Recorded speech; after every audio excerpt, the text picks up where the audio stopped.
주일날 이렇게 뵙게 되니까 최종 합격자 본 것 같아서 더 반갑습니다.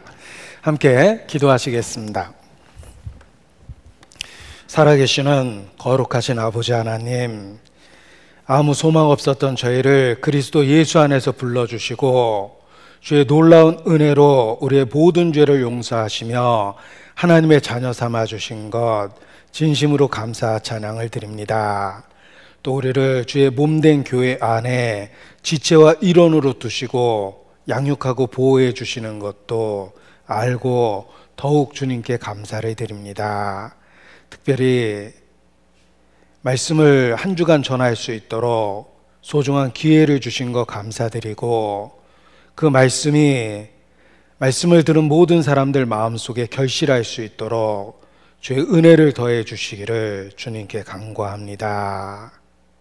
여러 날 후에 거두리라는 자연의 약속을 주신 것처럼 그 생명의 말씀이 심겨지고 싹이 나고 결실할 수 있도록 주의 은혜로 역사해 주시기를 더욱 간절히 기도합니다.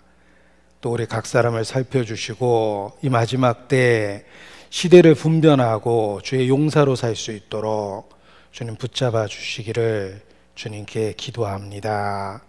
우리의 가족, 친척, 지인, 우리를 통해서 한 영혼 주께 인도해 주시기를 주님께 간구합니다. 우리의 각 가정이 주님을 가장으로 섬기는 복된 가정이 될 수 있도록 축복해 주시고, 주 예수를 믿으면 너와 내 집이 구원 얻으리라는 그 약속이 온전히 이루어질 수 있도록 주의 은혜를 더해 주시기를 주님께 간구합니다. 코로나 사태로부터 교회를 지켜주시고 말씀을 지켜주시며 또 속히 회복시켜 주시기를 주의 긍휼 가운데 의지하고 주님께 부탁을 드립니다. 이 시간도 함께 하시겠다는 약속의 말씀을 의지합니다. 고마우신 우리 구주 예수님 이름으로 기도합니다. 아멘. 네, 성경 베드로 후서 3장 18절 말씀을 찾겠습니다. 네, 베드로 후서 3장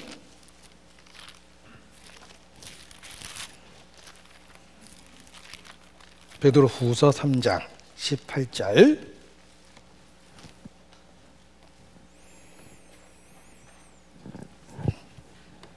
네, 제가 읽어드리겠습니다. 오직 우리 주 곧 구주 예수 그리스도의 은혜와 저를 아는 지식에서 자라가라. 영광이 이제와 영원한 날까지 저에게 있을지어다. 기독교의 최고의 특징은, 다른 종교와 비교했을 때 기독교에만 있는 최고의 특징은 은혜라고 이야기합니다. 우리는 그리스도 안에서 놀라운 하나님의 은혜를 발견하고 믿게 되었습니다. 그리고 그 영적 생명을 얻은 이후에 저를 아는 지식에서 자라가라 라고 말씀하십니다. 지식에서 자라가라 라는 말씀은 지식을 늘려가면서 신앙적인 성장과 성숙이 이루어진다는 것입니다. 하나님께서 처음 세상을 창조하셨을 때 생명 있는 모든 것에 생육하고 번성하라는 축복을 주셨습니다. 영적 생명이 그러합니다. 참으로 생명이 그 안에 시작됐다면 생육하고 번성하는 은혜가 있습니다. 과연 내 믿음이 진실한 믿음이며 참된 믿음일까? 확증하는 방법은 성장과 성숙과 결실입니다. 생명 있는 모든 것은 자라가는 축복을 주셨기 때문에 그렇습니다. 그래서 좋은 밭에 떨어진 씨가 그 말씀을 참으로 깨달았다는 결과로서 30배, 60배, 100배 결실하느니라 라고 말씀하셨습니다. 만일 그리스도를 아는 지식이 그 자리에 머물고 같은 지식을 답습하고 전혀 성장하지 않는다면 자신의 영적 정체성을 의심해 봐야 됩니다. 성장하지 않는 것은 틀림없이 문제가 있기 때문입니다. 그래서 자신의 믿음이 과연 진실한지, 또 내 안에 영적 생명이 참으로 있는지를 확증하는 방법은 자신의 성장 여부를 살펴보는 것입니다. 정상적인 생명에는 생육과 번성이라는 축복을 주셨기 때문에 그렇습니다. 코로나 확산의 위험 중에도 하나님의 은혜로 한 주간 말씀을 전할 수 있는 소중한 기회를 가졌습니다. 이 데살로니가 교회의 탄생에 대한 이야기를 살펴보면 많은 환난 중에 그들이 말씀을 받았다라는 표현도 있고, 또 말씀을 전한 사람도 많은 싸움 중에 복음을 말하였다라고 표현하고 있습니다. 말씀을 전하는데도 어려움이 있고, 또 듣는 사람도 개인적인 어려움이 있습니다. 그러나 그 모든 어려움을 극복하며 진실함을 입증할 수 있는 것입니다. 데살로니가 교회는 내외적인 여러 환난과 어려움 속에서도 말씀을 사모했기 때문에 교회가 탄생할 수 있었던 것입니다. 마찬가지로 상황적인 어려움은 우리의 진실성을 혹 테스트하는 그런 그 과정도 되기도 합니다. 교회가 이 땅에 존재하는 한 그리스도를 증거하는 일은 계속될 것입니다. 교회의 존재 목적이 그리스도의 증인이 되는 것이기 때문에 그렇습니다. 너희는 모든 족속으로 제자를 삼아 내가 너에게 분부하고 가르친 것을 가르쳐 지키게 하라고 말씀하셨기 때문입니다. 교회가 존재하는 한 그리스도를 증거하는 일은 계속돼야만 합니다. 예수께서 이 땅에 계셨을 때 제자들을 가르치신 것처럼 교회가 이 땅에 존재하는 한 하나님의 말씀이 교회를 통해서 전파되는 것입니다. 교회 생활의 최고의 특권이 무엇일까? 하나님의 말씀을 지속적으로 배울 수 있다는 것입니다. 혹 어떤 사람은 한 번도 듣지 못하고 죽음을 맞이하는 복음을 교회 생활에 함께 할 때 그 복음을 반복적으로 들을 수 있는 은혜를 누리게 됩니다. 혹 복음을 반복적으로 듣는다라는 것에 대해서 육신적으로 이렇게 불만하는 경우가 있습니다. 왜 전도 집회 때마다 똑같은 비슷한 메시지를 반복하는 것일까라고 불만하는 경우가 있는데, 사실 핵심적인 진리를 반복한다는 것은 하나님이 주신 지혜입니다. 유대민족의 지혜는 핵심적 진리를 반복적으로 공부하기 때문에 유대민족의 지혜가 생겼다라고 학자들은 말합니다. 이 공부라는 말이 영어로는 쿵푸라고 이야기하는, 영어로 쿵푸가 아니라 중국어로 쿵푸죠. 네. 그런데 히브리어로는 미시나라고 그럽니다. 그런데 이 미시나라는 공부라는 뜻이 반복적으로 읽고 반복적으로 쓰고 반복적으로 생각하는 것라는 표현에서 유래됐습니다. 공부는 반복을 통해서 한다는 뜻입니다. 반복할 때 무엇이 중요한지 핵심적인 진리를 일깨울 수 있고, 이미 알고 있다고 생각한 것을 더욱 자세히 알게 되며 몰랐던 부분을 새롭게 알게 된다. 따라서 공부의 최고의 방법은 반복이라는 것입니다. 중요한 것을 인식하게 되고, 이미 알고 있다고 생각했던 것을 더욱 자세히 알게 되며 반복을 통해서 몰랐던 부분을 비로소 알게 되는 효과가 있기 때문에 그렇습니다. 교회 생활의 최고의 특권은 하나님의 말씀을 배울 수 있다는 것, 복음을 반복적으로 들을 수 있다는 것입니다. 이 교회라는 단어 자체가 헬라어 에클레시아라는 단어에서 유래됐으며, 직역하면 구별된 무리라는 뜻을 갖고 있다라고 이야기합니다. 그런데 번역할 때는 그 교회의 존재 목적을 살려서 우리말에 가르칠 교자 무리의 자를 써서 교회라고 번역을 했습니다. 교회라는 말 자체가 하나님의 말씀을 가르치고 배우는 곳이라는 뜻입니다. 그래서 교회의 존재 목적은 하나님의 말씀을 전파하고 preach, 하나님의 말씀을 더욱 자세히 가르치며 teach, 그리고 하나님의 일꾼을 훈련하는 곳, 이것이 교회입니다. 이것이 참된 교회의 모습입니다. 내가 올바른 교회에 다니고 있다는 걸 어떻게 아는가? 하나님의 말씀을 올바로 계속해서 배우고 있는지, 그리스도에 대한 지식의 총량이 늘어나고 있는지, 그리스도를 아는 지식에서 자라가라고 말씀하셨기 때문에 우리의 지식의 대상은 오직 예수 그리스도지만 그 예수 그리스도에 대한 아는 지식은 자라가야지만 합니다. 그래서 내가 올바른 교회를 다니고 있는지 확인하는 방법은 성경을 올바로 제대로 계속해서 배우고 있는지를 통해서 확인하는 것입니다. 꽤 좋다고 소문난 교회를 다니고 있는데 뭐 10년을 다녔지만 별로 배운 게 없고 아는 게 없고 3년 전이나 5년 전이나 생각해 보니 10년 전이나 똑같더라. 그런 교회는 틀림없이 잘못된 겁니다. 교회는 하나님의 말씀을 가르치고 전하는 곳이며 교회를 통해서 우리는 그리스도에 대해서 더욱 깊이 있게 알아가는 것이 마땅하기 때문에 그렇습니다.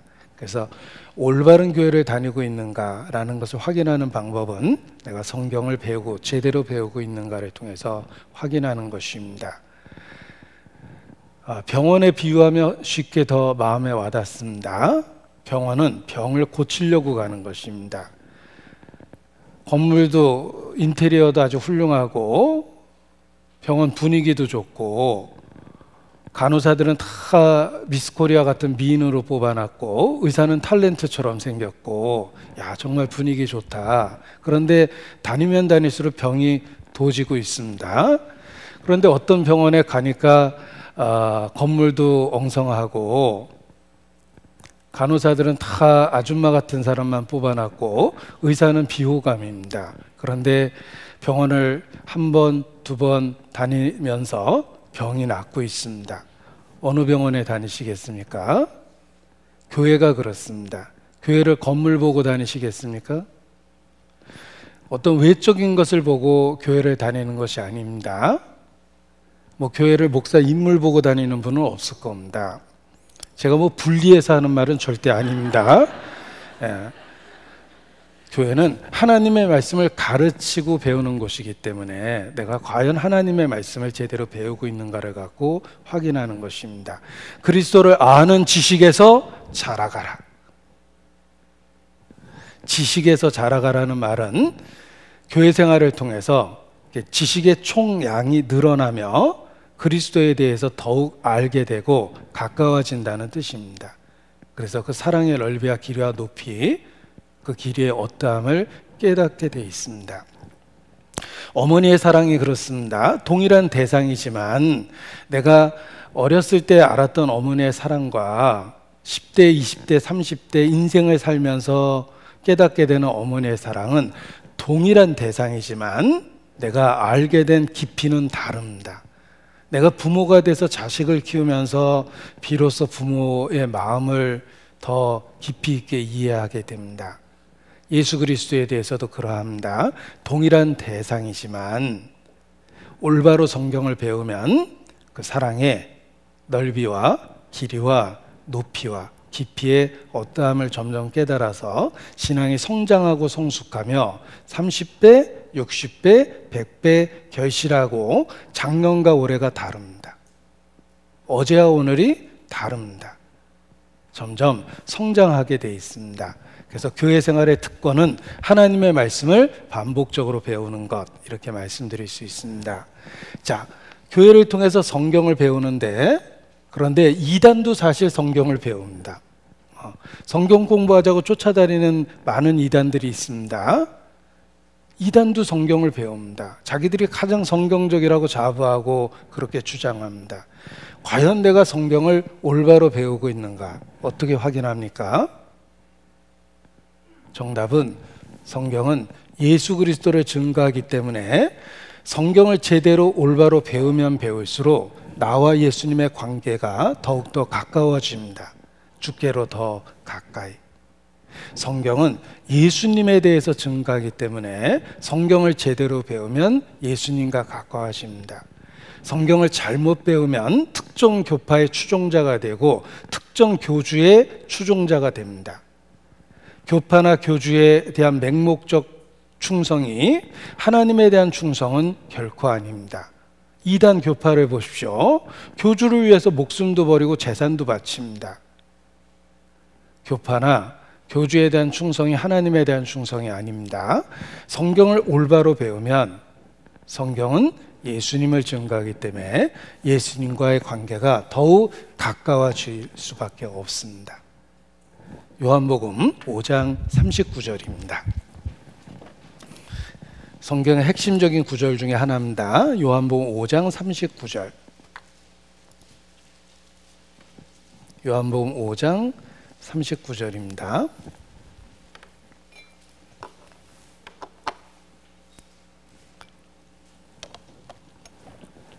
같이 읽겠습니다.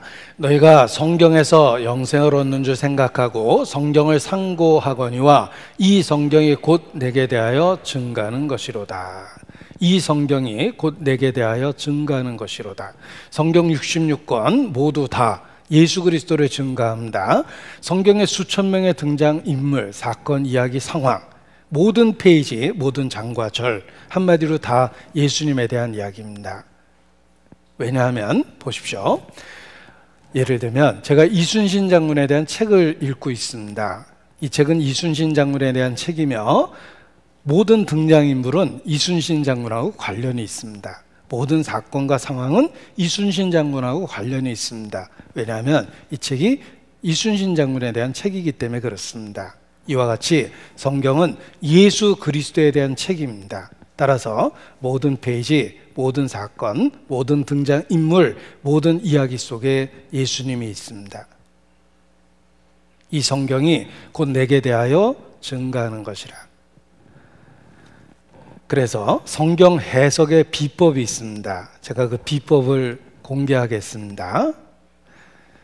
우리 누나 뽐내는 요리 솜씨는 알고 보니 미원이었는데 성경 해석의 비법은 보십시오. 모든 페이지에서 예수님을 찾으라. 성경은 예수님에 대한 이야기입니다.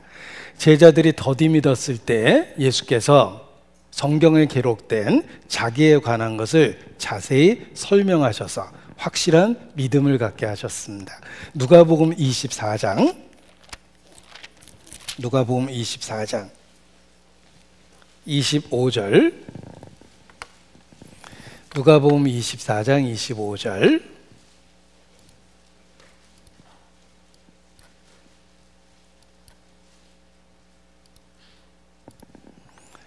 가라스되 미련하고 선지자들의 말한 모든 것을 마음에 더디 믿는 자들이여. 예수님께 직접 배워도 더디 믿는 사람이 있었습니다. 예수님께 직접 배웠는데도 안 믿는 사람이 있었습니다. 배척하는 사람도 심지어 있었습니다. 더디 믿는 사람들이 있었습니다. 이런 사람들에게 핵심을 가르쳐 줍니다. 그리스도가 이런 고난을 받고 자기 영광에 들어가야 할 것이 아니냐. 이것이 성경의 핵심입니다. 그리스도의 고난 그리고 그 후의 영광. 쉽게 표현하면 예수 그리스도의 죽음 그리고 부활. 어렵게 표현하면 그리스도의 낮아지심 그 후에 높아지심. 이것이 성경의 핵심입니다. 예수님이 낮아지시고 높아지셨습니다. 죽고 부활하셨습니다. 고난받고 그 후에 영광을 받으셨습니다. 그것이 성경의 핵심이에요. 그래서 예수님의 핵심을 딱 가르쳐 주시고 이에 모세와 및 모든 선지자의 글로 시작하여 모든 성경에 쓴 바 자기에 관한 것을 자세히 설명하시니라. 모든 성경에 쓴 바 자기에 관한 것을 자세히 설명해 주셨습니다. 그래서 더디 믿는 자들이 말씀을 배울 때 마음이 뜨거워지지 아니하더냐. 마음에 감동과 공감이 생겼습니다. 그리고 확실한 믿음을 갖고 예루살렘으로 돌아오게 됩니다. 우리 가운데 더디 믿는 사람이 있습니다. 계속해서 말씀을 배우면 마침내 확실한 믿음을 갖게 됩니다. 예수께서도 더디 믿는 자에게 모든 성경에 쓴 바 자기에 관한 것을 자세히 설명하셨기 때문에 그렇습니다. 45절, 누가복음 24장 45절.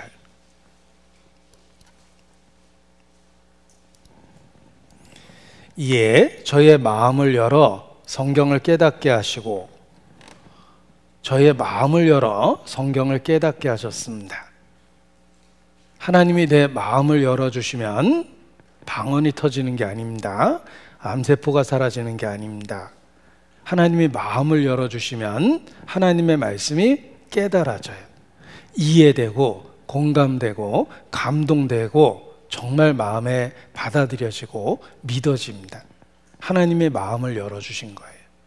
그 마음을 열어주시는 방법이 성령입니다. 그래서 성령이 역사하면 성경이 깨달아집니다.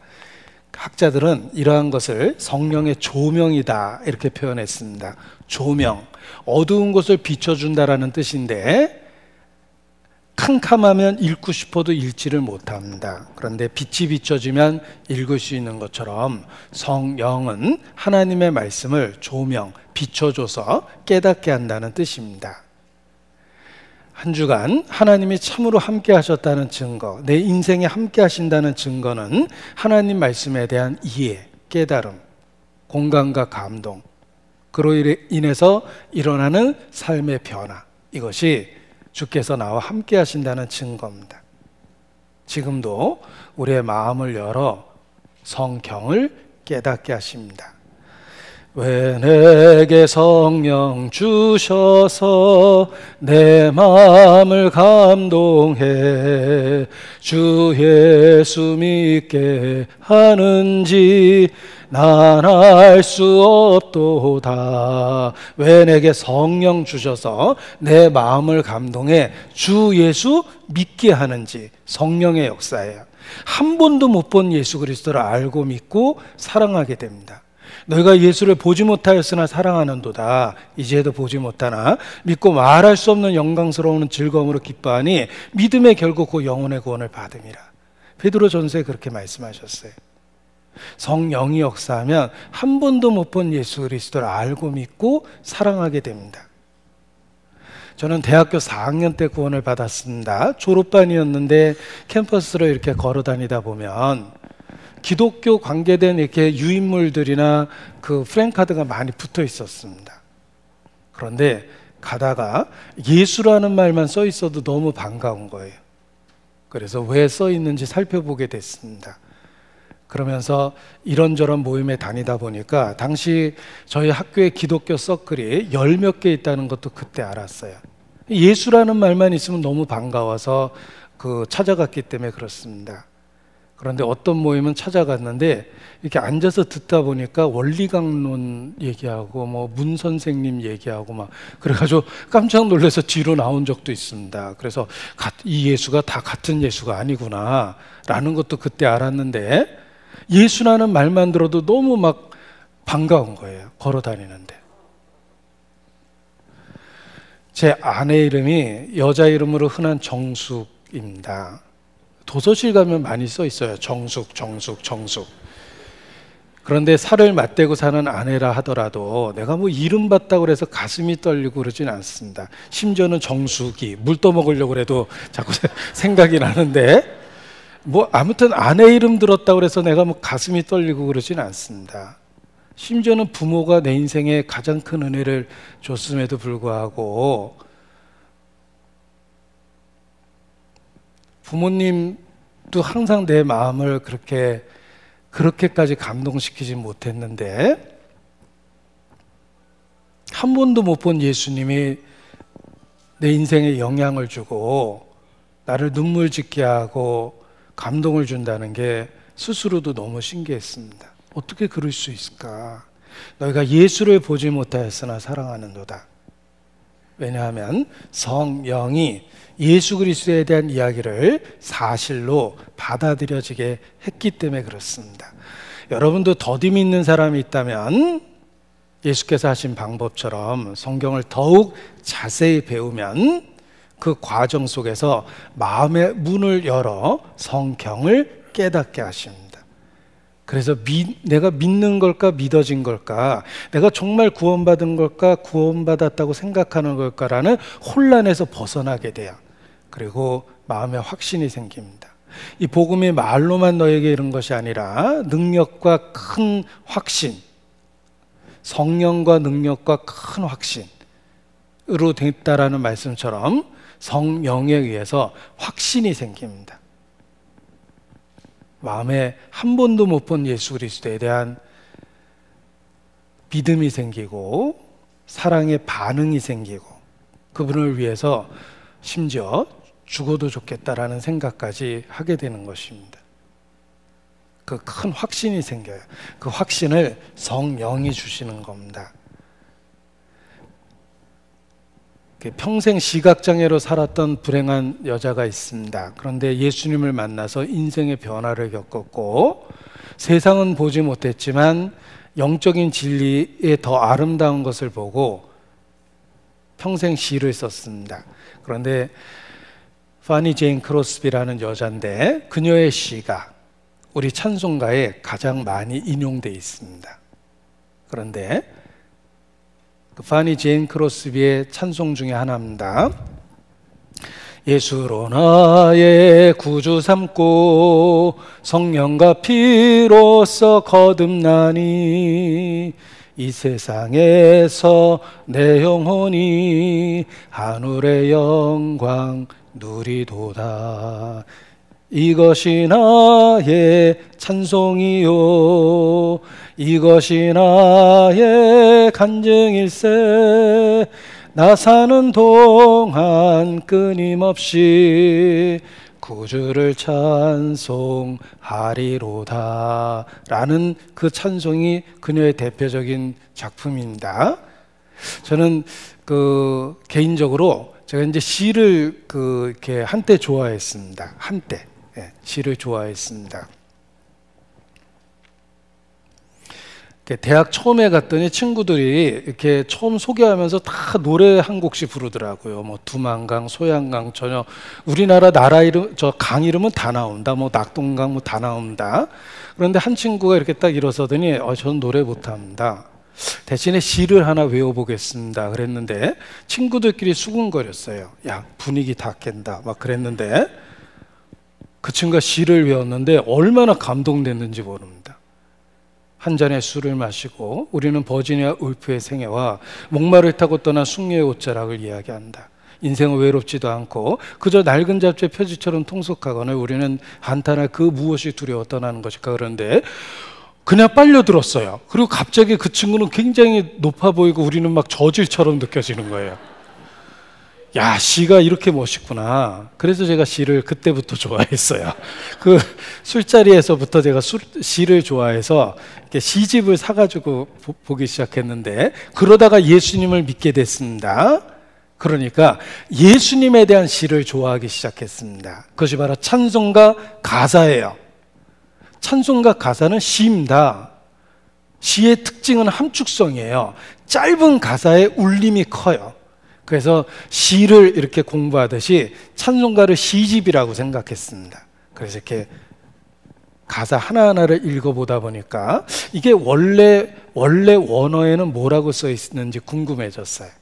그래서 그 시를 영어로도 이렇게 다 원래 쓰여진 언어가 영어로 돼 있으니까 영어로 돼 있는 걸 이렇게 다 찾아서 공부하듯이 한번 그 가사를 공부해 봤습니다. 그러면서 그 파니 제인 크로스비의 시가 왜 그런 시가 나왔는지를 알게 됐어요. 시각장애자였던 그녀의 슬픈 인생 속에 예수님을 만나게 됐을 때 자신의 장애가 예수님을 만나게 했기 때문에 더 이상 장애를 슬퍼하지 않았어요. 잃은 것보다 얻은 게 더 많기 때문에 그렇습니다. 그래서 그렇게 아름다운 시를 쓴 거예요. 예수로 나의 구주 삼고 성령과 피로써 거듭나니. 그 찬송의 영어 가사의 첫 번째는 Blessed Assurance예요. 축복된 확신이 내게 생겼어요. Jesus is mine. 예수님은 나의 것이에요. 그게 영어 가사의 첫 부분이에요. Blessed assurance, Jesus is mine. 축복된 확신. 성령이 역사하면 확신이 생겨요. 그래서 한 번도 못 본 예수님을 사랑하게 되고, 천국 솔직히 가본 적이 없지만 천국에 간다는 확신이 있기 때문에 현재의 삶이 지나가고 있다고 느껴지고 불편해도 참을 수 있는 거예요. 내가 여행 중에 불편해졌어요. 텐트에서 잘 수도 있고 싸구려 여인숙에서도 잘 수 있지만 뭐 괜찮습니다. 잠깐 불편한 것 뿐이니까, 여행 중이니까 이 정도는 괜찮다라고 생각이 드는데, 인생이 그렇습니다. 늙고 병들어도 괜찮아요. 내가 이렇게 지나가고 있으니까. 그래서 그런 그 믿음을 말씀을 통해서 주시며 성령이 역사해서 확신을 주신 거예요. 여러분도 동일한 경험이 있을 것이며, 혹 없다면 있을 때까지 성경을 배우면 돼요. 예수께서도 더디 믿는 자들에게 더욱 자세히 설명해 주셨기 때문에 그렇습니다. 그래서 자세히 배우면 성령이 역사합니다. 찾고 찾으면 만나게 됩니다. 예수 그리스도를. 그래서 정말 내가 믿는 걸까 믿어지는 걸까라는 혼란 속에서 벗어나서 그냥 믿어져요. 내 부모와 겪었던 모든 기억 속에서 부모의 사랑을 내가 당연히 믿고 있듯이 예수 그리스도에 대한 모든 것을 이렇게 받아들이게 돼 있습니다. 그래서 확신이 생겨요. 말로만 너희에 이른 것이 아니라 능력과 성령과 큰 확신이 생기는 겁니다.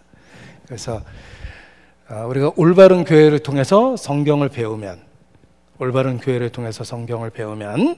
모든 성경이 예수 그리스도와 관계되어 있다는 걸 알게 되고, 배우면 배울수록 성령이 역사하시며 확신을 주시는 겁니다. 그래서 나라는 존재와 예수 그리스도를 일체시켜서 예수님을 부인한다는 건 상상도 할 수 없게 돼요. 성경이 예수 믿는다라는 말을 그리스도로 옷 입었느니라 라고 표현합니다. 내가 이렇게 옷을 입었으니까 부끄러움이 없이 돌아다닐 수 있는 겁니다. 하나님 앞에 부끄러움 없이 설 수 있는 이유는 그리스도로 옷 입어야 돼요. 여기 나라는 존재가 있습니다. 제가 제 모습을 그리기를 이렇게 좋아해요. 복부 비만에 시달리는 제 몸매입니다. 불치병이라고 그러더라고요. 자, 아무튼 이게 이제 제 모습을 이렇게 그려놓길 좋아하는데, 혼자 가끔 이렇게 그려봅니다. 그런데 중요한 건 보세요. 내가 예수 그리스도로 옷 입었다고 그랬죠. 보이진 않지만 이렇게 그리스도로 옷 입은 거예요. 그것을 성경에서는 그리스도 안에 있다고 그래요. 그리스도 안에 있는 거예요. 그리스도 안이라는 말이 무슨 뜻이냐면, 여기 나라는 존재가 있으면 나를 중심으로 완전하게 원을 그리는 게 그리스도 안에 있다는 거예요. 나를 중심으로 완전히 원을 그리면, 누가 나한테 돌을 던졌어요. 나한테 와서 돌이 탁 맞으려면 원을 통과해야 되죠. 주님이 아신다라는 거예요. 그리고 주님이 허락해야지 이게 나한테 와서 부딪히는 거예요. 왜냐하면 그리스도 안에 있기 때문에. 완전한 보호예요. 우리가 예수님 믿는다라는 말은 그리스도 안에 있는 것이며 그리스도로 옷 입은 거예요. 그래서 소망 가운데 살 수 있습니다. 그리스도로 옷 입었기 때문에 의롭고 거룩한 하나님의 보좌 앞에 당당하고 담대하게 나아갈 수 있는 거예요. 아버지하고 부르면 친밀함으로 응답하세요. 내가 혼잣말하고 있다고 생각이 들지 않고 정말 하나님이 들으신다는 생각이 드는 거예요. 친밀함을 보이시거든요. 그래서 예수 믿는다라는 게 이렇게 멋있는 일이라는 거 아셔야 돼요. 복음입니다. 기쁜 소식입니다. 우리를 억압하고 우리의 자유를 제한하고 우리가 즐길 수 있는 인생을 뺏어가는 게 절대 아니에요. 그런 식의 표현은 마귀가 만든 표현입니다. 기독교가 마치 인간의 자유를 제한하는 것처럼 생각하게 만드는 건 교묘한 마귀 역사예요. 마귀의 이간질입니다. 예수님에 대한 이야기는 복음입니다. 굿뉴스, 기쁜 소식입니다. 제대로 알면 기뻐할 수밖에 없어요. 그래서 내가 예수 믿는다라는 이유 하나만으로 태어난 보람이 있고, 나를 낳아준 부모에게 감사하고 고맙고 그러는 거예요. 나를 어떻게 키웠든 간에 낳아준 것만으로도 너무 고마워요. 그래서 내가 예수님을 만났으니까. 그래서 예수님 믿는다라는 말이 이렇게 완전한 보호 속에 있는 것이다 라는 것을 알고 지내셔야 됩니다. 주 안에 있는 나에게 단 근심이 있으랴 전날의 한숨 변하여 내 노래 되었네. 전날의 한숨, 인생이 고통스럽고 슬펐고 외로웠고 그랬기 때문에 우리가 예수님을 만난 거예요. 그래서 과거의 불행에 연연해하지 않아요. 내가 어렵게 태어났든 어렸을 때 학대를 받았든 내 삶에 단점이 있든 슬픔이 있든 사고가 있든 아무튼 예수님을 만났어요. 그래서 장래의 소망을 확실히 주셨기 때문에 더 이상 슬퍼할 이유가 없습니다. 항상 기뻐하라. 내가 다시 너에게 말하노니 항상 기뻐하라. 그렇게 성경도 말씀하십니다. 그래서 그리스도 안에 있다는 것, 주 안에 있다는 것, 그리스도로 옷 입고 있다는 것, 내가 예수님을 믿게 됐다라는 말이 얼마나 멋있는 말인지 알고 늘 기쁨 속에 살아야 됩니다. 자, 모든 성경은 예수 그리스도를 증거합니다. 모든 성경은 예수 그리스도를 증거합니다. 이 성경의 복잡한 내용은 사실 복잡해 보이지만 한 사람에게 계속 연결되고 있다는 겁니다. 예수님이에요. 내가 길이요 진리요 생명이니 나로 말미암지 않고는 아버지께로 올 자가 없느니라. 자, 제가 이 성경을 조금 잘못 외워보겠습니다. 나도 길이요 진리요 생명이니 가 아니죠. 나도 길이요가 아니에요. 내가 길이요, 유일한 길이에요. 예수님 외에 구원의 방법은 없어요. 천하 인간에게 구원 얻을 만한 다른 이름을 우리에게 주신 일이 없음이니라. 혹 다른 방법이 있었다면 이렇게 애타게 전도하지 않아도 돼요. 지 나름대로 구원을 받을 테니까. 가는 길은 달라도 혹 그렇다면. 그런데 다른 길이 없기 때문에 예수님 믿으라고 그렇게 거부하는데도 또 전하는 거예요. 저는 제가 막내로 자랐기 때문에 약간 막내 성격이 만들어내는 독특한 것들이 있었어요. 그래서 이렇게 자존심이 상하면은 그 후유증이 되게 오래 갔어요. 한번 삐지면은. 제가 어렸을 때 복숭아 먹는데 어머니가 야단쳤어요. 많이 먹는다고, 너만 먹냐 그래가지고. 그 순간에 제가 나 복숭아 안 먹어. 한동안 복숭아 안 먹었어요, 진짜. 예. 쓸데없는 자존심이죠. 나 복숭아 안 먹어. 예. 그런데 예수님 믿다 보니까 전도하면 대놓고 이렇게 조롱하는 분이 있습니다. 육신적으로는, 개인적으로는 상처를 많이 받고 다시는 내 얘기 안 하고 싶어요. 그런데 또 기회가 되면 없었던 것처럼 또 얘기합니다. 왜냐하면 이건 정말 자존심 문제를 따지기 전에 정말 중요하기 때문에 그런 거예요. 다른 길이 없기 때문에 그런 겁니다. 인간이 어떻게 예수님 없이 하나님 앞에 가겠습니까? 다른 길이 있었다면 예수님은 결코 십자가에 죽지 않습니다. 아버지가 할 수만 있으면 이 잔을 내게서 지나가게 해주십시오라는 3번의 간절한 기도를 하나님은 거절하셨습니다. 왜냐하면 다른 길이 없습니다. 그래서 예수 천국, 그렇게 좀 과격해 보일지는 모르겠지만 그렇게 말할 수밖에 없는 겁니다. 오직 예수님만이 우리에게 유일한 희망이기 때문에 예수님을 믿으라고 이야기하는 거예요. 이 세상 진리는 타협된 게 너무 많아요. 하나님을 무슨 인자한 할아버지처럼 여기게 만듭니다. 내가 무슨 짓을 해도 받아줄 것 같은 그런 식으로 왜곡시키거나 아니면 무슨 어머니 같은 인자한 상으로 바꿔버려요. 자식이 총질해도 그냥 받아줄 것 같은 어머니. 그러니까 카톨릭의 인기를 끄는 겁니다. 말세, 성모. 내가 무슨 짓을 해도 받아줄 것 같잖아요. 마피아가 다 카톨릭 믿습니다. 내가 어젯밤 직업상 총질은 했지만 어머니는 나를 지켜주잖아. 그렇지 않습니다. 할아버지 같은 하나님도 아니고 어머니 같은 하나님도 아니에요. 하나님은 의롭고 거룩합니다. 그분이 나 같은 사람을 받아줄 방법은 십자가밖에 없는 거예요. 피 흘림이 없으면 죄 사함이 없는 거예요.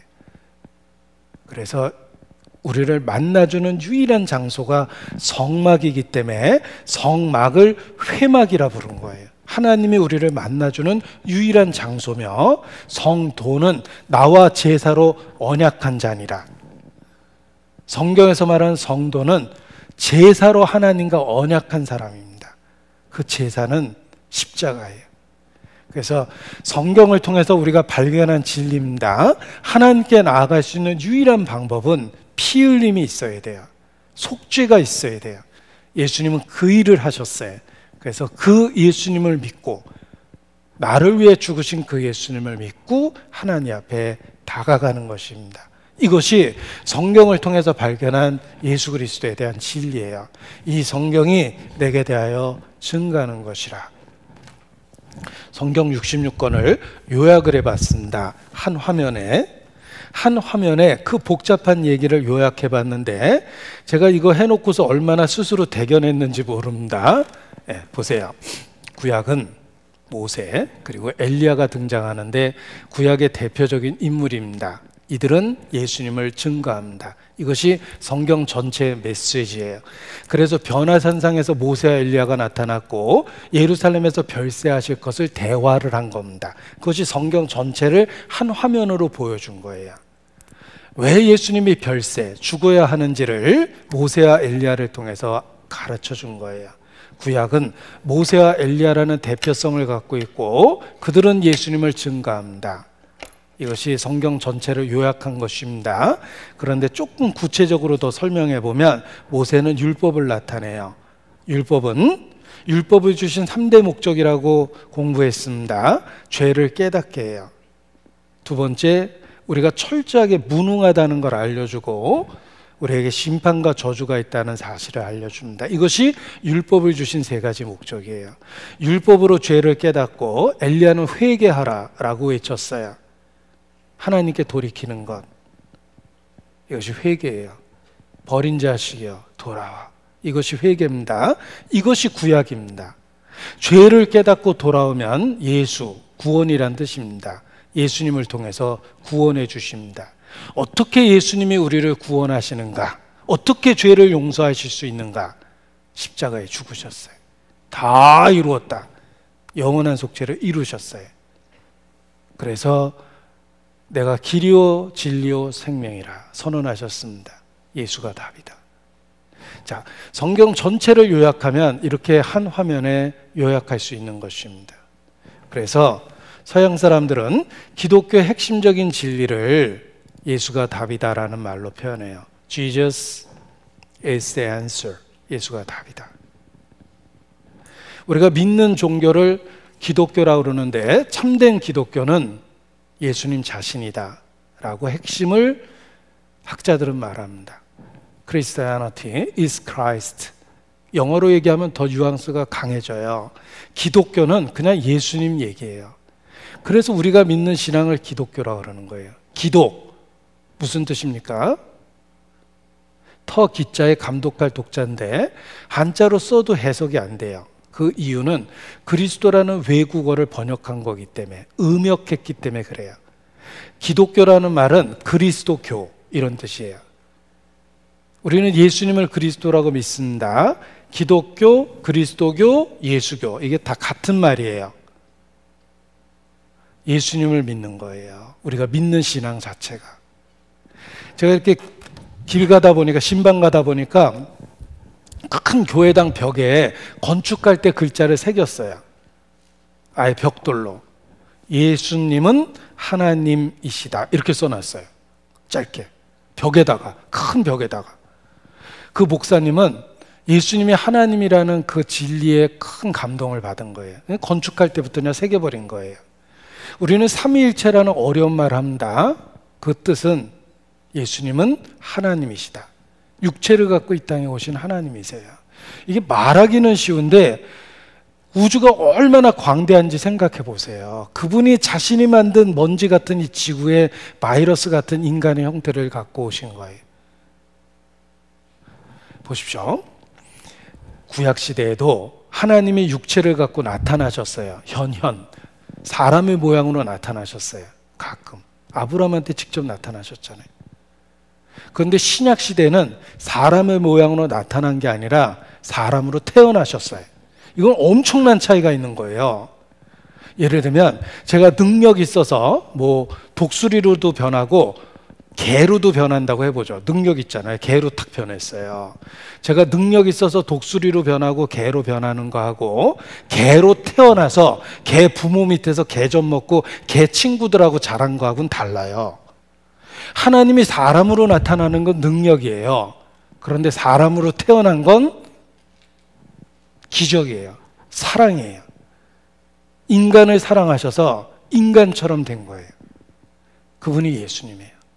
이런 엄청난 사실을 성경이 증거합니다. 더 놀라운 건 하나님이 육체를 갖고 오셔서 우리를 위해서 죽으셨답니다. 그게 복음이에요. 그래서 놀랍다고 얘기하는 거예요. 말로 표현하면 간단한 내용이지만 그 내용을 살펴보면 우리 평생 감격해갖고 영원토록 찬송할 내용이 들어있다는 거예요. 하나님이 사람이 됐다는 것 자체가 지상 최대의 사건인데 그가 내가 죽어야 될 그 위치에서 끔찍하게 죽어가셨어요. 그것이 바로 우리가 믿는 예수 그리스도에 대한 복음의 내용입니다. 우리가 믿고 있는 신앙은 예수님 자체이기 때문에 기독교 이렇게 아예 용어 자체가 그렇게 돼 있는 거예요. 예수님을 그냥 믿는 거예요. 보십시오. 우리는 예수님을 그리스도라고 믿습니다. 이 그리스도라는 말은 헬라 말이에요. 성경이 기록된 유대인의 언어로는 메시아, 직역하면 기름 부음을 받은 자, 영어로 the anointed, 직역하면 참 이상하죠? 기름 부음을 받은 자라는 뜻인데 하나님이 직분을 줄 때는 기름을 붓는 직분이 있습니다. 하나님이 주시는 직분에는 선지자, 제사장, 왕. 자, 천국에 시험 봐서 들어가면 본고사에 꼭 나올 문제입니다. 다음 중 기름을 붓는 존재가 아닌 것은 1. 선지자 2. 제사장 3. 왕 4. 목사님. 정답은 아시겠죠? 네. 자, 그리스도의 3중 직분이라고 그래요. 겹친 세 가지 직분이 있는데 선지자며 제사장이며 왕이세요. 그래서 웨스터민스터 소요리 문답이라는 가장 중요한 기독교 핵심 진리를 요약한 내용에 이렇게 되어 있습니다. 그리스도께서 우리의 구속자로서 선지자와 제사장과 왕의 직분을 행하시되 낮아지셨고 높아지신 두 상태에서 하십니다. 우리가 믿고 있는 진리를 한 문장으로 쓴 거예요. 자, 낮아지셨고 높아지셨다. 죽고 부활하셔서 선지자와 제사장과 왕의 직분을 행하십니다. 우리는 예수님의 죽음과 부활을 믿습니다. 예수님은 죽고 부활하셔서 선지자와 제사장과 왕이 되셨어요. 한마디로 나의 그리스도예요. 나는 크리스찬입니다. 나는 예수 그리스도를 믿습니다. 나는 그리스도인입니다. 나는 예수께서 그리스도라는 걸 믿습니다. 라는 말의 뜻은 예수님은 나의 선지자여 제사장이여 왕이십니다. 라고 받아들이는 거예요. 예수님은 선지자예요. 하나님의 말씀을 내게 가르쳐 주시고 지옥이 얼마나 무서운지 모르겠지만 눈물로 경고하셨고 심판이 얼마나 무서운지 모르겠지만 자신의 끔찍한 죽음으로 경계하셨어요. 선지자예요. 하나님에 대해서 가르쳐 준 거예요. 예수님은 나의 제사장이에요. 내 죄를 해결하고 내 손을 붙잡고 하나님 앞으로 이끌어줘요. 제사장이니까.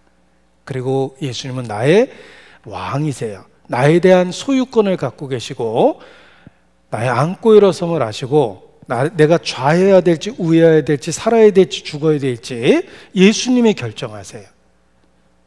제가 비행기를 탔는데 비행기가 추락하고 있다. 하나님이 허락하셔서 죽는 거예요. 거기서 비명 지를 필요 없습니다. 주여 내 영혼을 주의 손에 부탁하나이다 라고 하면 돼요. 하나님이 결정하면 받아들여야 돼요. 왜냐하면 하나님은 내 인생의 왕이기 때문에 그렇습니다. 그러니까 죽음에 대한 개념이 달라져요. 살든지 죽든지 그냥 주님이 결정하는 거예요. 그래서 예수님 믿는다라는 말의 뜻이 선지자요, 제사장이요, 왕이시다를 믿는다는 내용이 들어가 있다는 겁니다. 그래서 예를 들면 어렸을 때 부모의 존재를 잘 몰랐는데 살아보니 부모가 어떤 존재인지 알게 된 겁니다. 예수님에 대해서도 마찬가지예요. 처음에는 내 죄를 용서하셨다는 생각이 들고 날 사랑한다는 생각이 드는데 계속해서 공부하면 그 속에 많은 의미가 들어있다는 것입니다. 이거 부끄러운 얘기지만 제가 그냥 국민학교 들어갈 때까지 부모님 이름을 잘 몰랐어요. 그런데 이제 국민학교 1학년 들어가니까 숙제에 부모님 이름을 알아오라는 숙제가 있었어요. 그래서 지금도 기억합니다. 집에 가서 엄마 이름은 뭐야? 깜짝 놀랐어요. 엄마 이름이 있다는 거를. 되게 어색하고 처음 들었던 이름인데 아빠 이름은 뭐야? 아빠 이름도 이렇게 적어갔던 기억이 있습니다. 잘 몰랐던 거예요. 우리 아버지가 뭐 하는 분인지도 제가 나중에 알았어요. 저희 아버님이 직업 군인이었고 출장을 자주 다니셨는데 제가 태어나던 때는 아버지 집에 없었습니다. 그리고 이제 가끔 와가지고 출장 갔다 오랜만에 오시면 날 들었다 놨다 그래요. 저분이 누군데 날 들었다 놨다 그럴까. 또 가끔 우리 집에 와서 자고 가요. 예. 어려서 참 궁금했어요. 오면 좀 불편해지고 또 뭘 사가지고 오니까 반갑기도 한데 또 불편해요. 그런데 아무튼 또 갔다가 또 한참 있다 나타나요. 나중에 그분이 아버지라는 걸 알았어요. 그리고 그 아버지의 직업이 군인이라는 것도 알았고 군대에서 무슨 일 하는지도 알았고 성격이 어떤지도 알았고 아버지 형제가 누구며 아버지 부모님이 누군지 할아버지의 존재도 알게 되고 성장하면서 알게 됐어요.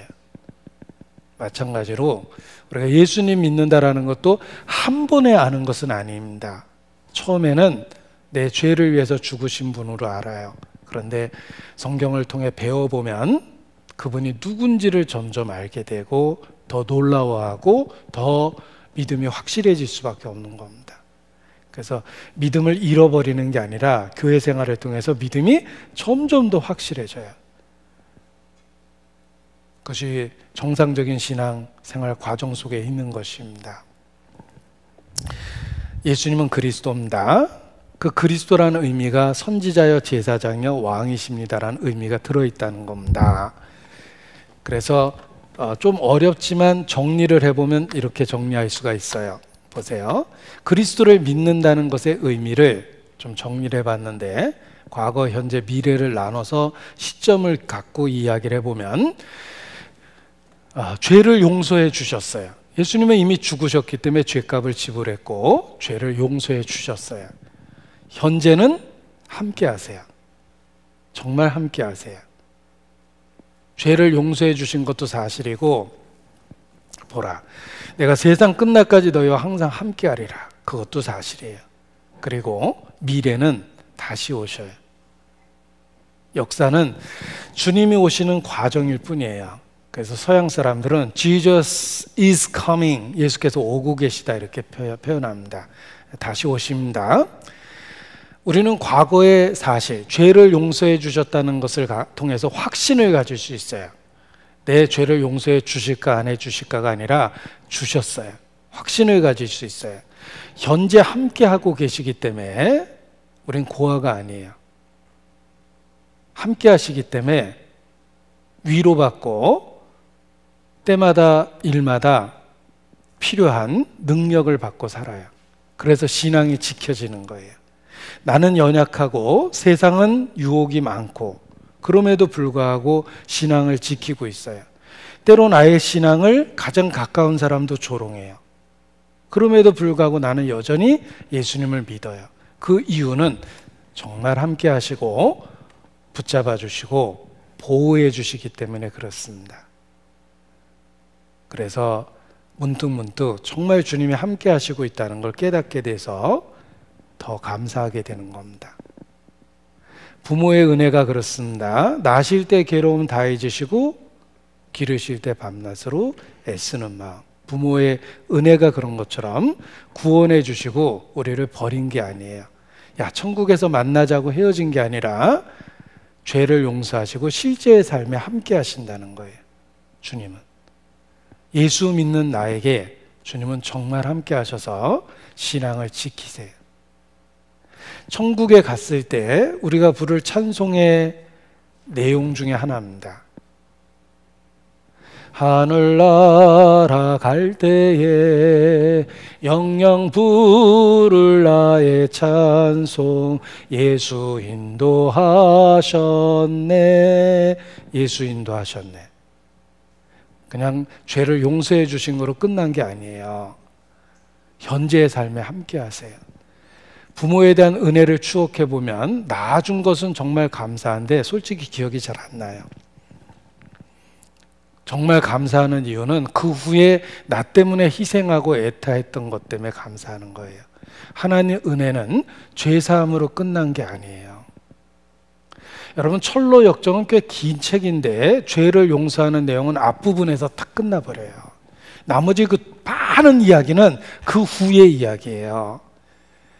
죄를 용서하신다는 사실은 맞지만 그게 전부는 아니라는 것도 아셔야 돼요. 정말 현재 가운데 함께 하시고 그게 더 큰 기적이죠. 어떻게 나와 함께 하실까? 이렇게 연약한 나에게. 그래서 찬송의 가사도 보십시오.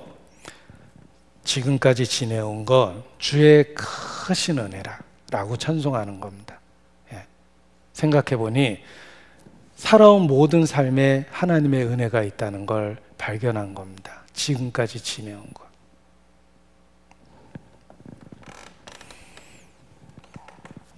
감사로만 이루어진 찬송입니다. 제가 가사가 너무 마음에 와닿아서 듣는 순간에 기억을 했어요. 오늘 숨을 쉬는 것 감사, 나를 구원하신 것 감사, 내 뜻대로 안 돼도 주가 인도하신 것 모든 것 감사.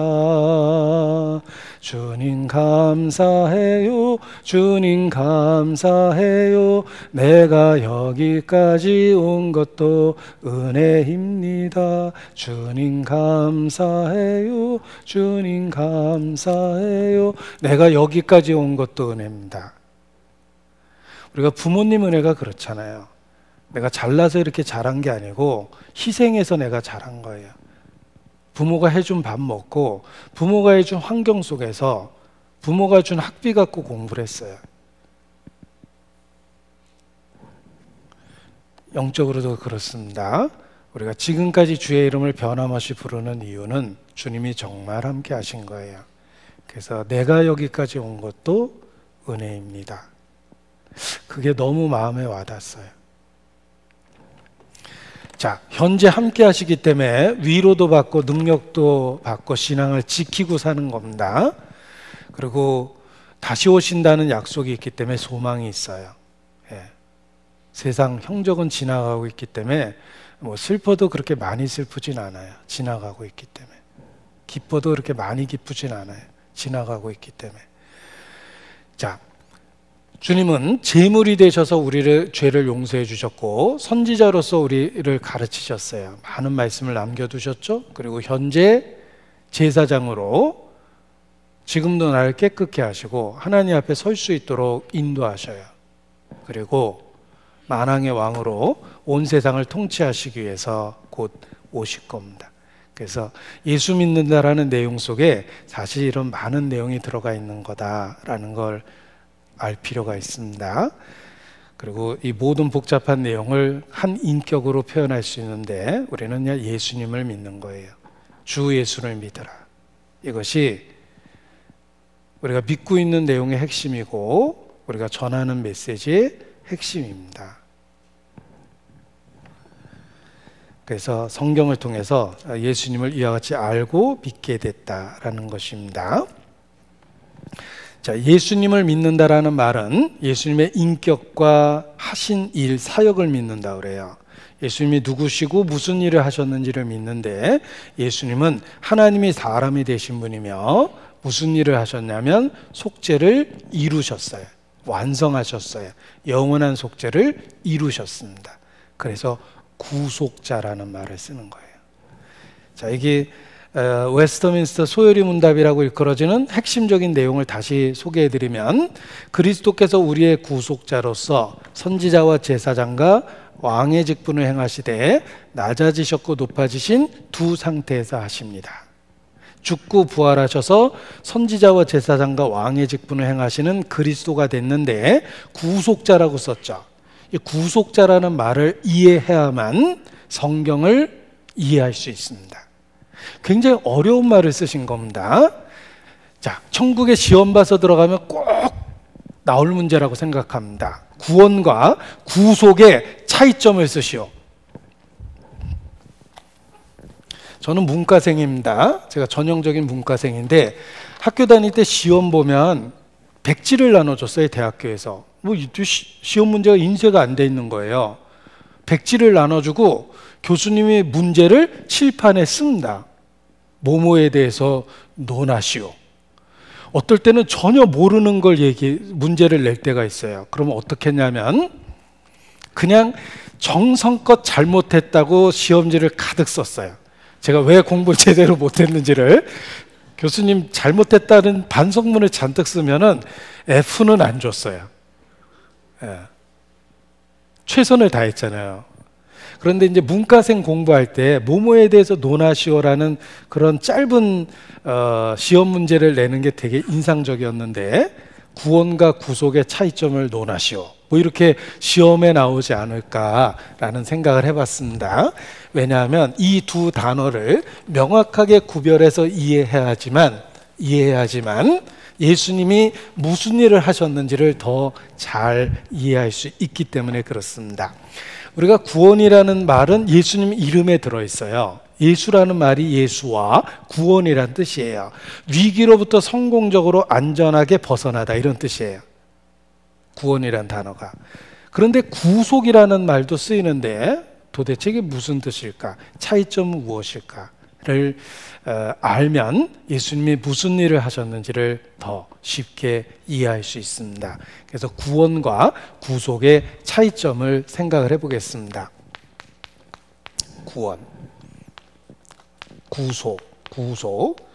이게 이제 한자로 쓰면 구할 구자를 쓰고 당길 원자를 써요. 그러니까 손을 내밀어서 적극적으로 건져줬다, 이런 뜻이고, 구속이라는 말은 구할 구자를 쓰고 살속, 바꿀속, 무역할 속이라고 그러는데, 보세요.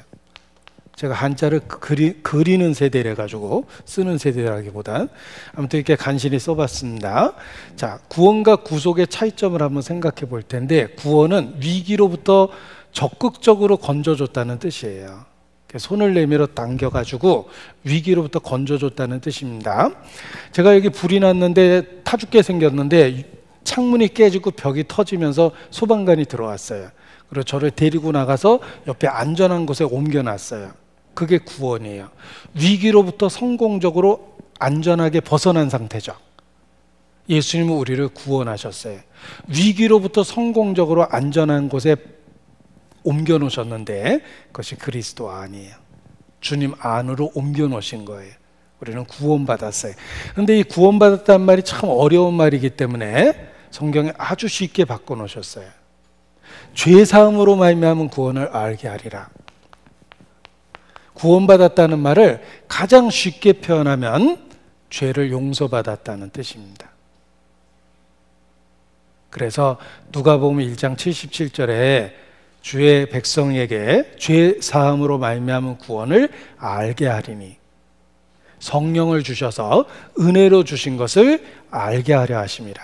하나님의 은혜로 죄가 용서됐다라는 게 구원이에요. 따라서 다른 건 모르겠는데 내 죄가 용서된 건 확실히 알아요. 왜냐하면 예수님이 피를 흘리셔서 죄값을 갚으셨거든요. 제가 사도행전을 개인적으로 가장 열심히 공부했습니다. 1장부터 28장까지 가장 열심히 공부한 성경입니다. 왜냐하면 사도들이 어떻게 설교했는지 알고 싶었어요. 베드로는 어떻게 설교했을까? 바울은 어떻게 설교했을까? 그래서 사도행전을 열심히 공부했는데 그들이 전한 메시지의 핵심은 죄사함이에요. 형제들아, 너희가 알 것은 이 사람을 힘입어 죄사함을 받는 이것이라. 그게 핵심이에요. 우리도 마찬가지입니다. 예수님을 믿고 구원받았다고 할 때 다른 건 모르겠는데 죄가 용서됐다는 것만은 확실히 알아요. 그게 구원을 받은 거예요. 죄가 용서됐다는 말을 저는 영어로 쓰는 표현을 참 좋아해요. 이게 더 마음에 와닿거든요. forgiven이라는 수동태를 써요. 수동태는 동작을 당하는 거예요. 내가 죄사함을 받은 거예요. 뭐 노력해서 받은 게 아니라 forgiven, 받은 거의 동작이 수동태거든요. 우리는 죄를 용서받은 거예요. 그래서 다른 건 모르겠는데 죄가 용서됐다는 거 확실히 알게 됩니다. 그게 구원의 개념이에요. 그래서 죄사함으로 말미암은 구원을 알게 하겠다. 아들을 낳으리니 이름을 예수라 하라. 이는 그가 자기 백성을 저희 죄에서 구원할 자이심이라. 죄에서 구원, 죄를 용서하시는 일을 하세요. 그래서 피를 흘리신 거예요. 피 흘림이 없은즉 죄사함이 없기 때문에. 자, 구원받았다는 말은 죄를 용서받았다는 뜻입니다. 구원받았다는 말 하려면 좀 망설여지는 분이 있어요. 내가 너무 교만한 거 아닌가? 왜냐하면 노력해서 얻는 거라고 착각을 한 거예요. 오히려 서양 사람은 I was saved, 내가 구원을 받았다는 말을 쉽게 합니다. 왜냐하면 그게 노력의 대가가 아니라는 걸 그들은 언어적으로 알고 있어요. 그래서 서양 사람이 예수 믿냐 그러면 Are you saved? 구원 받으셨어요? 이렇게 다시 되물어보는 이유가 그겁니다. 그들의 개념으로는 그게 무슨 노력의 대가나 수준이 높이 올라가서 받는 게 아니라 하나님의 긍휼과 은혜로 받았다는 개념을 갖고 있기 때문에 오히려 수동태를 쉽게 쓰는 거예요. 죄를 용서받았다, 구원을 받았다, 이렇게 표현하는 겁니다. 그래서 우리도 성경을 통해서 구원의 개념을 정확하게 알면 구원받았다는 말이 입에서 쉽게 고백이 돼요. 죄가 용서됐다는 뜻이에요. 저는 죄가 많은데 하나님의 은혜로 분명한 건 용서를 받았다는 거예요. 그 용서하셨다는 걸 어떻게 아냐면 예수님이 죄값을 지불했어요.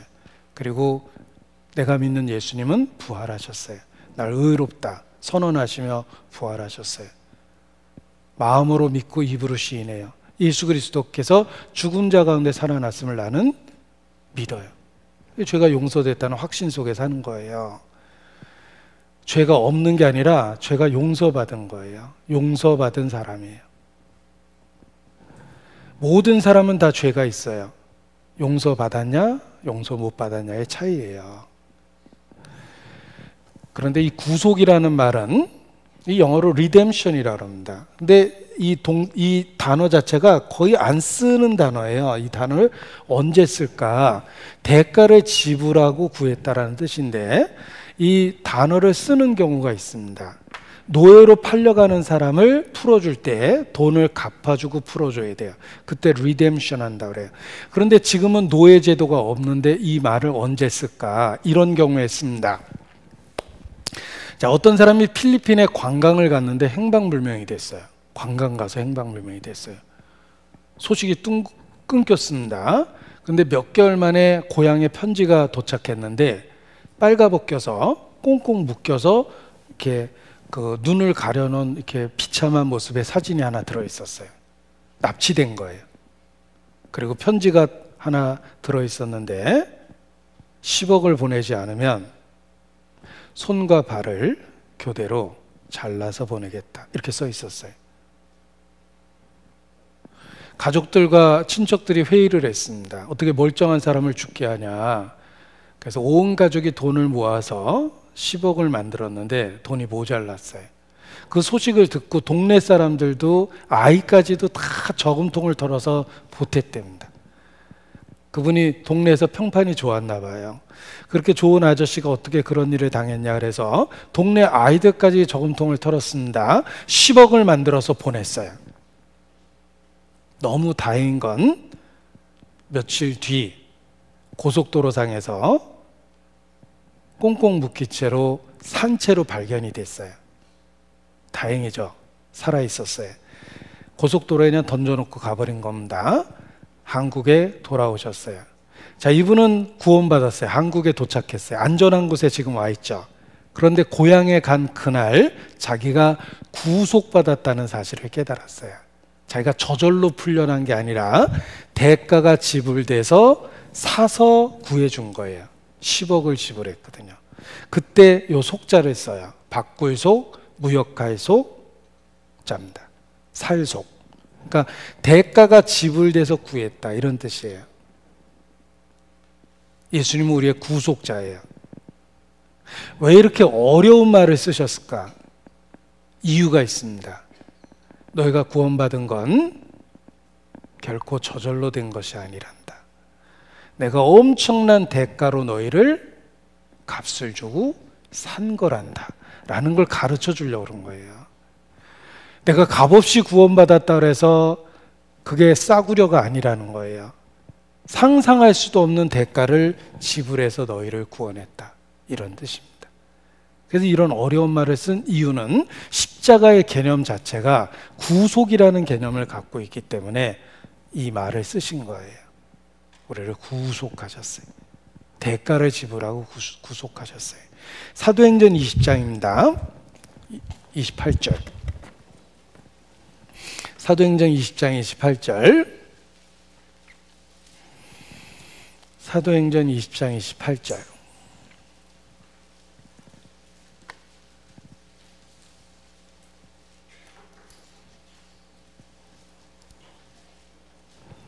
사도행전 20장 28절.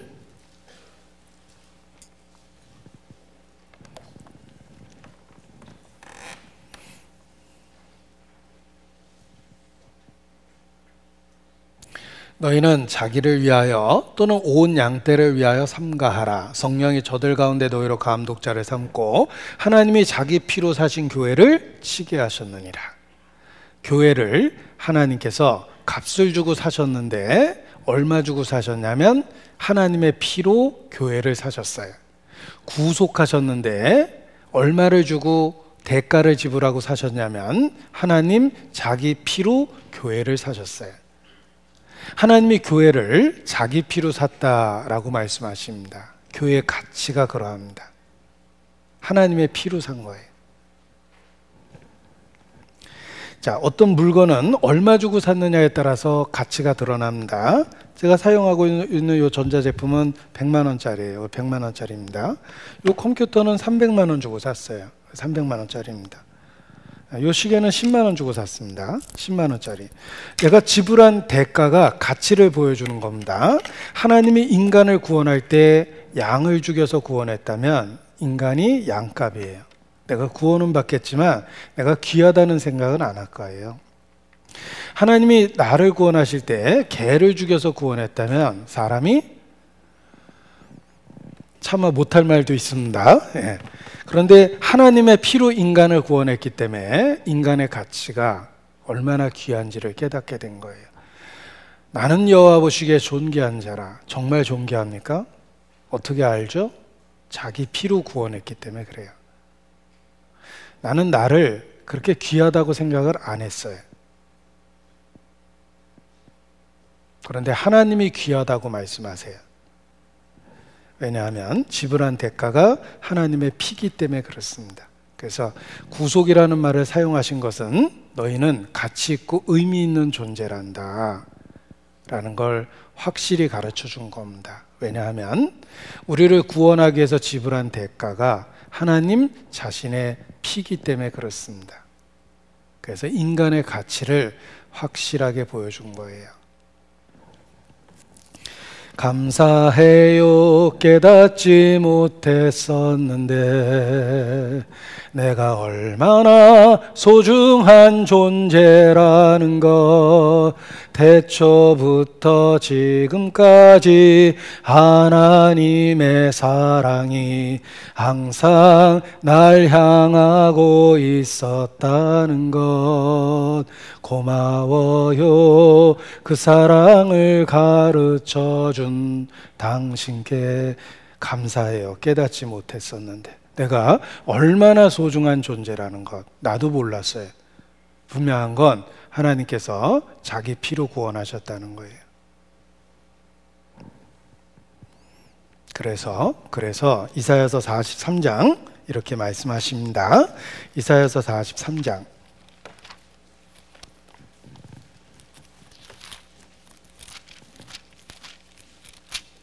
25절, 이사야서 43장 25절.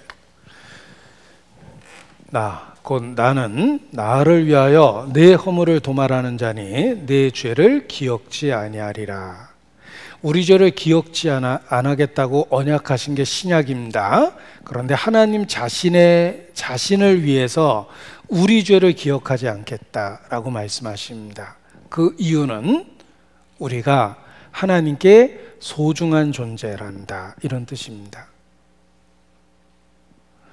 자, 우리 아이가 아파서 병원에 갔는데 아이를 살리려면 1억이 든답니다. 그러면 제가 집을 팔아서라도 치료비를 댈 거예요. 1억 아까워서 수술 포기하진 않을 거예요. 하나님이 기꺼이 우리를 위해서 지불한 대가가 하나님 자기 피라는 건 우리의 가치를 보여준 거예요. 그래서 나는 나를 위해서 네 허물을 도말하겠다. 하나님 자신을 위해서 우리 죄를 용서하시겠다고 이렇게 말씀하셨습니다. 44장 22절입니다. 이사야서 44장 22절. 내가 내 허물을 빽빽한 구름에 사라지같이, 내가 네 허물을 빽빽한 구름에 사라짐같이 네 죄를 안개에 사라짐같이 도말하였으니 너는 내게로 돌아오라. 내가 너를 구속하였음이니라. 여기 구속이라는 말 나오죠. 내가 너를 구속했다. 대가를 지불하고 구했다. 우리가 돌아갈 수 있는 유일한 근거는 내가 착하기 때문도 아니고 새롭게 됐기 때문도 아니에요. 내가 돌아갈 수 있는 유일한 근거는 주께서 나를 구속하셨기 때문에 돌아갈 수 있는 근거가 생긴 겁니다. 그래서 죄인인 우리를 있는 모습 그대로 불러주신 거예요. 주님이 하신 일이 있죠. 구속하셨기 때문에 그걸 근거로 너는 돌아오라 라고 말씀하셨으니까 돌아갈 수 있는 겁니다. 하나님, 정말 제가 이렇게 가도 될까요? 이렇게 형편없는 내가 어떻게 하나님 앞에 갈 수 있습니까? 내가 너를 구속하였습니다. 이렇게 말씀하십니다. 그걸 근거로 부르신 거예요. 그래서 내 모습이 어떠하든지, 내가 정가 1범이든지 10범이든지 상관없이 그냥 있는 모습 그대로 하나님께 돌아갈 수 있는 겁니다. 정말 이대로 받아주실까요? 라는 질문을 계속했던 여자분이 있습니다. 그 상담을 듣던 그 옆에 있던 분이 큰 은혜가 돼서 그 상황을 갖고 찬송을 만들었어요. 정말 이대로 믿으면 될까요? 그렇습니다. 라고 상담을 해주는 내용 속에서 감동을 받았는데, 그래서 만든 찬송입니다. 내 모습 이대로 주 받으옵소서. 날 위해 돌아가신 주 날 받으옵소서. 내 모습 이대로 예수님 믿으면 되는 거예요. 내가 너를 구속하였습니다. 제가 예수님 영화를 이제 거의 다 봤는데, 뭐 여러 TV판도 있고 극장판도 있고 시대마다 계속 반복적으로 예수님 영화가 만들어집니다. 그런데 이제 대부분은 이제 다 이렇게 그 예수님 영화를 봤는데, 어떤 TV에서 만든 예수님 영화 보다가 정말 많이 울었어요. 왜냐하면 거기 이제 어떤 동네 손가락질 받는 여자가 나오더라고요. 그래서 예수님이 저기서 설교하면 뒤에서 이렇게 계속 알짱알짱거려요. 가보고 싶었지만 창피해서 못 간 거예요. 이렇게 보고 있는데 누가 지나가다 야 너도 가봐라. 응? 너 같은 죄인도 부른대더라. 그렇게 얘기를 합니다. 그러니까 이 여자가 용기를 내서 예수님한테 이렇게 다가와요. 예수님 먼저 딱 보고 이렇게 부릅니다. 그 여자가 이렇게 멈칫해요. 그러면서 고백합니다. I'm a prostitute. I'm a prostitute. 그런데 창녀라는 뜻이에요. 저는 창녀입니다. 이렇게 얘기하니까 예수님이 한 말씀 하시니까 이 여자가 얼굴이 확 바뀌었어요. 근데 그 말이 얼마나 은혜로웠는지 모릅니다. 이 여자가 I am a prostitute. 나는 창녀입니다. 이렇게 대답했거든요. 그랬더니 예수님 뭐라고 그러시냐면 You were. 창녀였었다 그래요. 이젠 아니다 이런 뜻이에요. 예수님을 만나는 순간부터 새로워지고 이제는 아니다 이런 뜻이에요. 예수님이 우리를 그렇게 만들어요. 나는 죄인이고 벌레만도 못한데 예수 그리스도는 그 모든 것을 과거로 만들고 하나님 앞에 새롭게 만들어줘요. 보라, 그리스도 안에서 새로운 피조물이 됐다. 나를 의롭다 하시고 나를 받아주세요. 어떻게 나 같은 사람을 받아주냐면 내가 너를 구속하였다. 대가를 지불했다. 이렇게 말씀하는 겁니다. 그래서 이 표현 속에서 엄청 제가 감동을 받았어요. 예수님이 딱 한마디 하셨거든요. 유어, 너 이제는 아니다. 우리 모두에게 그렇게 이야기하시는 게 복음이라는 거예요. 자, 그리고 꼭 알아야 될 중요한 내용이 있기 때문에 여기 하나 정리해 보겠습니다.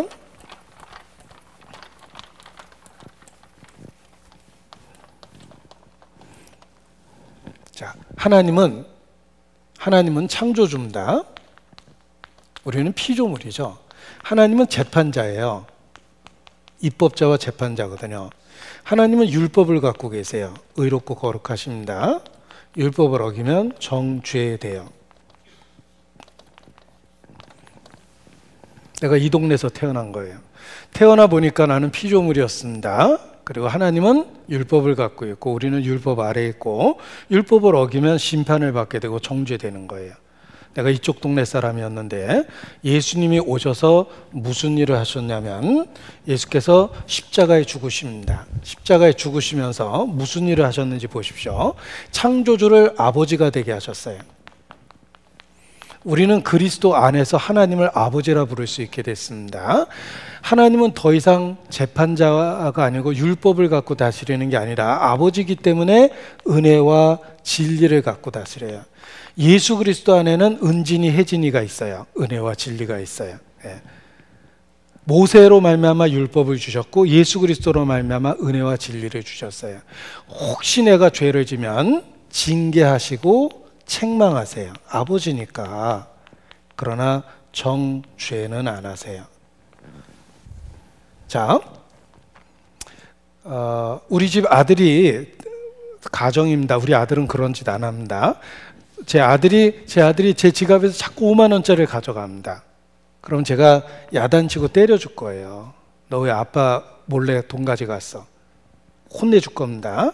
그러나 경찰서에 신고하진 않아요. 아들이니까. 우리가 혹시 죄를 지으면 하나님은 아버지니까 책망하고 징계하지 지옥에는 안 보내세요. 그런데 옆집 아이가 자꾸 우리 집에 와서 1만 원짜리를 가져가요. 어떨 때 유리창도 깨고 들어와서. 전 그 아이 안 때려요. 제가 그 아이 야단 안 칩니다. 내가 왜 남의 아이 야단 칩니까? 그냥 신고해 버릴 거예요. 거기는 법으로 다스릴 거예요. 내가 예수 믿기 전에는 법으로 나를 다스리는 거예요. 그런데 예수님을 믿으면 어떤 일이 생기는지 보십시오. 그가 우리를 흑암의 권세에서 건져내사 그의 사랑의 아들의 나라로 옮기셨으니 이쪽 동네로 온 거예요. 동네가 바뀌었어요. 내가 진실로 내게 이르노니 내 말을 듣고 나 보내신 이를 믿는 자는 영생을 얻었고 이쪽 동네예요. 사망에서 생명으로 옮겼느니라. 동네가 바뀐 거예요. 이쪽 동네가 예수 안에 있는 동네예요. 예수님 안에서 하나님은 나의 아버지가 됐고 은혜와 진리를 주시며 혹시 죄를 지면 책망하고 징계하지 정죄하진 않으세요. 예수 안에 있는 나에겐 결코 정죄함 없네. 생명의 성령의 법이 해방하였네. 로마서 8장 1절이에요. 정죄는 저쪽 동네예요. 예수께서 끔찍하게 죽으심으로 동네를 바꿔놓은 거예요. 그래서 구원받은 이후에 하나님은 나의 아버지가 되었고 혹시 내가 죄를 지면 반드시 징계하시지만 지옥에는 안 보내요. 따라서 구원받았다는 증거 중에 하나는 징계가 있다는 거예요. 여러분, 불순종하면서 잘 될 거라고 생각하면 안 돼요. 그건 악인이에요. 악인은 잘 돼요. 왜냐하면 이 세상 분깃을 받았기 때문에 하나님은 그냥 두세요. 악한 자의 손에 더 많이 주신다고 돼 있어요. 수단 방법 가리지 않고 살아보세요. 잘 될 겁니다. 악인이거든요. 그런데 하나님의 자녀가 되면 하나님이 그 인생에 간섭해서 불순종하는데 절대 잘 될 수가 없어요. 징계하세요. 제가 예수 믿기 전에는 이렇게 생각했어요. 그전에도 열심히 살았어요. 성격 때문에 열심히 살았지만 삽질하고 살았다고 생각해요. 내가 열심히 아침부터 삽질하고 산 거예요. 하루 종일 구덩이 팠습니다. 꽤 많이 팠어요. 하루 종일 팠거든요. 열심히. 그런데 예수님 믿고 난 이후에는 삽질하는 게 아니라 하나님이 포크레인으로 한 번씩 퍼줘요. 가끔 더 많이 파놨어요. 하나님과 함께 살면 인생이 달라져요. 그게 하나님 자녀가 되는 거예요. 단 죄를 지면 반드시 징계하세요. 하나님이 바꿔놓으세요.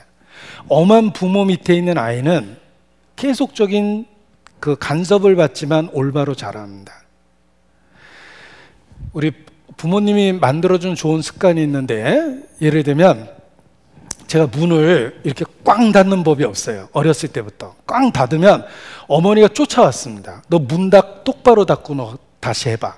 끌고 갔어요. 이렇게. 그래서 습관이 돼서 문을 닫으면 항상 닫고 손을 떼어요. 냉장고도 꼭 그렇게 닫아요. 닫고 손을 떼지 이렇게 탕 닫는 법이 없어요. 부모가 만들어준 습관이에요. 부모님이 끊임없이 잔소리해서 생각해보니 내 인생은 부모님이 만들어준 거예요. 그 잔소리가 관심과 사랑에서 나왔다는 건 나중에 알았어요. 하나님이 그렇습니다. 하나님은 끊임없이 우리 인생에 간섭해서 우리를 올바로 인도하세요. 그래서 잘못하면 징계하고 삶을 바꿔놓으십니다. 제가 담배를 고등학교 졸업하자마자 배웠고 저희 집이 조그마한 슈퍼도에서 담배 가게도 했기 때문에 담배가 무한 공급되고 있었어요. 담배 가게 아들이 담배 끊을 일이 없잖아요. 그러니까 담배를 처음부터 핀 거예요. 제가 담배 오래 피면 빨대도 꼭 이렇게 잡아요. 습관이 돼서. 어떤 며느리가 고추씨를 이렇게 털었대요. 아가 너 담배 피니? 아니요 이러다가 바로 잡혔대는데 습관이 되면 몸에 이렇게 딱 배버립니다. 제가 담배를 꽤 오래 폈는데 예수님 믿고 나서 담배 피려니까 성경책 펴놓고 이렇게 담배 피다 보니까 이게 뭐 맛담배질 하는 것 같아요. 그 느낌에. 그래서 이게 안 돼요. 그래서 이렇게 폈다가 이렇게 보고 그랬거든요. 그런데 이게 조금 지나니까요. 담배 피는 그 맛이 없어졌어요. 담배를 끊었어요. 제가 제일 좋아했던 건 술 먹는 거예요. 술을 엄청 좋아했습니다. 항상 돈이 떨어져서 못 먹었지 술을 엄청 좋아했어요. 우리 부모님이 제가 술 끊은 거 하나만으로도 야, 너 예수 믿기는 믿는구나 이렇게 인정해 줄 정도였는데 늘 술을 먹으면 이렇게 기억이 안 날 정도로 술을 먹었는데 예수님 믿고 나서 술을 먹으려니까 불편해서 못 먹겠어요. 옛날엔 먹으면 이렇게 편안했는데 마음이 막 불안해지는 거예요. 먹고 싶은데 안 먹는 게 아니고 불편해져서 못 먹어요. 먹고 싶은데 안 먹으려면 그것도 고역이에요. 참아야 되니까. 그런데 하나님이 바꿔놓으세요. 제가 욕을 아주 잘했어요. 풍부한 어휘와 정확한 발음으로 욕을 했어요. 네. 그래서 분하면 욕이라도 해야지 좀 마음이 이렇게 풀리지. 욕 안 하면 집에 와서 뭐 답답한 거예요. 괜히 내가 바보 된 거 같고 지금이라도 달려가서 해주고 올까? 뭐 이런 생각할 때가 한둘이 아니었어요. 가만히 있으면 바보 된 거 같잖아요. 그런데 예수님 믿고 나니까 욕하는 습관이 없어졌어요. 주께서 내 입에 파수꾼을 두셨다고 그랬는데 욕하면 불편해집니다. 어른 앞에서 욕지거리 한 것 같아요. 내가 어려운 분 모시고 가다 욕하면 난처하잖아요. 그런데 예수님 믿고 나니까 욕하면 어른 앞에서 욕한 것 같아요. 욕하는 습관이 없어졌어요. 하나님이 바꿔놓으세요. 그래서 나는 단지 예수님을 믿은 건데 예수님의 신분을 바꿔놓고 하나님이 바꿔가셔요. 그래서 예수 믿는 사람처럼 바뀝니다. 제가 처음 보면 인상이 안 좋은데 원래는 더 안 좋았어요. 그래도 많이 좋아진 게 이 정도예요. 옛날에는 제가 제 모습 보고도 스스로 놀랐어요. 지하철에 이렇게 서 있으면 얼굴이 그 유리에 비치잖아요. 까만 그 바탕에. 누군지 아무도 무표정하게 이렇게 섬뜩한 사람이 앞에 서 있더라고요. 이렇게 가만히 보니까 제 얼굴인 거 있죠. 제 얼굴이 아무 표정 없이 서 있을 때 얼마나 무서운지 그때 알았어요. 그런데 예수님 믿으니까 그 없던 얼굴에 표정이 생기기 시작합니다. 하나님이 바꿔놓는 거예요. 부모가 생겼거든요. 그리고 아버지는 가정을 통해서 자녀를 양육하듯이 교회가 가정의 역할을 합니다. 그래서 교회를 어머니라고 생각하지 않는 사람은 하나님을 아버지라 부를 자격이 없다라는 말이 생긴 거예요. 여러분이 올바른 교회 안에서 하나님의 말씀을 배우면 그리스도를 아는 지식에서 자라갑니다. 구원에 이르지 못했다면 구원에 이르게 되고, 확신이 없다면 확신이 생기고, 구원을 받았다면 삶이 변하고, 삶이 변한다면 30배, 60배, 100배 결실해서 작년과 다르고 3년 전과 달라진 자기 자신을 보고 삽니다. 그래서 교회 안에서 말씀과 더불어 주님을 만나시기를 바랍니다. 기도하시겠습니다. 아버지 하나님, 한 주간 주의 말씀을 배울 수 있는 은혜를 주셔서 감사합니다. 모든 말씀이 마음에 심겨지고 결실할 수 있도록 주의 더 큰 은혜로 채워주시기를 주님께 기도합니다. 한 주간 집회할 수 있도록 주관해 주신 거 감사드리고, 교회를 지켜주시고 말씀을 지켜주시기를 더욱 주님께 의지합니다. 또 동탄교회 새롭게 독립할 수 있도록 은혜를 주시고, 또 많은 분들 희생할 수 있도록 마음을 움직여 주신 것도 감사를 드립니다. 주의 영광을 나타내 주시고 더 큰 역사를 동탄교회 독립을 통해서 이루어 주시기를 주님께 간구합니다. 수고하고 희생한 모든 손길도 기억해 주시기를 주님께 기도합니다. 고마우신 우리 구주 예수님 이름으로 기도합니다. 아멘. 네, 찬송가 194장 1절만 하시겠습니다.